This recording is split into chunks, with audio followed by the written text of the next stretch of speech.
വിഷു മലയാളികൾക്ക് ഒരു വർഷത്തേക്കുള്ള പ്രതീക്ഷയാണ്. ഏപ്രിൽ പിറന്നാൽ വിഷുവിനുള്ള കാത്തിരിപ്പ് കൂടിയാണ്. വിഷു അടുത്ത ഒരു വർഷത്തേക്കുള്ള ഐശ്വര്യവും സമൃദ്ധിയും കൂടി കണക്കാക്കപ്പെടുന്നു. വിഷുവിന് മുൻപായി നെഗറ്റീവ് എനർജി തരുന്ന ചില വസ്തുക്കൾ നമ്മുടെ വീട്ടിൽ നിന്നും ഒഴിവാക്കുന്നത് ധനാഗമം സുഗമമാക്കുന്നു, സർവ്വ ഐശ്വര്യം വരുത്തുന്നു. ഇത്തരത്തിലെ ഏതെല്ലാം വസ്തുക്കളെയാണ് വിഷുവിന് മുൻപായി നീക്കേണ്ടത് എന്ന് നോക്കാം. കന്നിമൂല. ആദ്യം നാം ചെയ്യേണ്ടത് നമ്മുടെ വീട്ടിൻ്റെ കന്നിമൂല ശ്രദ്ധിക്കുക എന്നതാണ്. ഇത് വാസ്തുപുരുഷൻ്റെ പാദമിരിക്കുന്ന സ്ഥലമാണ്. ഇത് തെക്ക് പടിഞ്ഞാറേ മൂലയാണ്. ഈ ഭാഗം തടസ്സങ്ങളില്ലാതെ വൃത്തിയാക്കി വെക്കേണ്ടത് അത്യാവശ്യമാണ്. ഈ ഭാഗത്തെ ചപ്പുചവറുകൾ, മാറാല എന്നിവയെല്ലാം തന്നെ നീക്കണം. വിഷുവിന് ഈ ഭാഗത്ത് മാറാലയുണ്ടാകരുത്. ഇത് വൃത്തിയാക്കുക തന്നെ വേണം. ഇത് വീടിനകത്തായാലും പുറത്തായാലും ദോഷം വരുത്തും. പൂജാമുറി. രണ്ടാമത് നമ്മുടെ വീട്ടിലെ പൂജാമുറിയും വിളക്ക് വയ്ക്കുന്ന ഇടവുമെല്ലാമാണ്.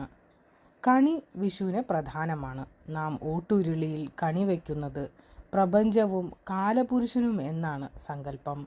ഇതാണ് നാം പൂജാമുറിയിലോ അതല്ലാതെ കണി വയ്ക്കുന്ന ഇടത്തോ ഏറെ വൃത്തിയാക്കേണ്ടത് ആവശ്യമാണ് എന്ന് പറയുന്നത്. വീട്ടിലുള്ള എല്ലാ നിലവിളക്കുകളും വൃത്തിയാക്കി വയ്ക്കണം. ഉപയോഗിക്കാത്തവ പോലും വൃത്തിയാക്കണം. വിഷുദിനം വയ്ക്കുന്ന വിളക്ക് മാത്രമല്ല, എല്ലാ വിളക്കുകളും ഇതുപോലെ വിഷുക്കണിക്കുള്ള പീഠവും വസ്തുക്കളും ഇവയെല്ലാം വൃത്തിയാക്കി സൂക്ഷിക്കണം. പൊട്ടിയ വസ്തുക്കൾ. പൊട്ടിയതോ കീറിയതോ ആയ വിഗ്രഹമോ കൃഷ്ണചിത്രങ്ങളോ കണി കാണാൻ വെക്കരുത്. മാത്രമല്ല ഇവ വീട്ടിൽ ഉണ്ടാകരുത്. ഇത്തരം ചിത്രങ്ങളും വിഗ്രഹങ്ങളും വീട്ടിൽ വയ്ക്കുന്നത് നല്ലതല്ല. ഇതുപോലെ പഴയ പ്രസാദത്തിൻ്റെ ഇലയും പൂവുമെല്ലാം ഇരിക്കുന്നുവെങ്കിൽ ഇത് നീക്കണം. ഇത് അമ്പലത്തിലെ പ്രസാദമാണെങ്കിൽ പോലും കണി കാണുന്നിടത്ത് നിന്നും മാറ്റിവെക്കണം. ഈ ഭാഗത്ത് വൃത്തിയാക്കുന്ന തുണിയും വെക്കരുത്. ഇതുപോലെ വീട്ടിൽ ഉപയോഗശൂന്യമായ ഇലക്ട്രോണിക് ഉപകരണങ്ങൾ നീക്കം ചെയ്യണം. പഴയ കലണ്ടർ, മൂർച്ചപോയ കത്തി, പഴയ ഉപയോഗിക്കാത്ത ചൂൽ, നടക്കാത്ത ക്ലോക്ക് എന്നിവയെല്ലാം നീക്കം ചെയ്യണം. തുളസിത്തറ. ഇതുപോലെ മറ്റൊന്നാണ് വീട്ടിൽ തുളസിത്തറയുണ്ടെങ്കിൽ അത് വൃത്തിയാക്കുക എന്നത്. വിഷുവിന് കണി കാണുന്നതിനൊപ്പം തുളസിത്തറയിൽ വിളക്ക് വെച്ച് വലം വയ്ക്കുന്നതും നല്ലതാണ്.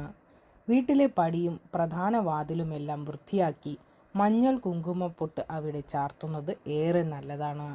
ഇതുപോലെ അരിപ്പാത്രം വൃത്തിയാക്കി മഞ്ഞൾ കുങ്കുമം ചാർത്തുന്നത് ഉത്തമമാണ്. വീട്ടിൽ മഞ്ഞൾ ജലം തെളിക്കുന്നതും ഉത്തമമാണ്.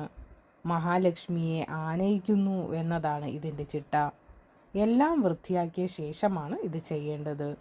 വിഷുവിൻ്റെ തലേന്നോ മുൻ ദിവസങ്ങളിലോ ഇത് ചെയ്യാം.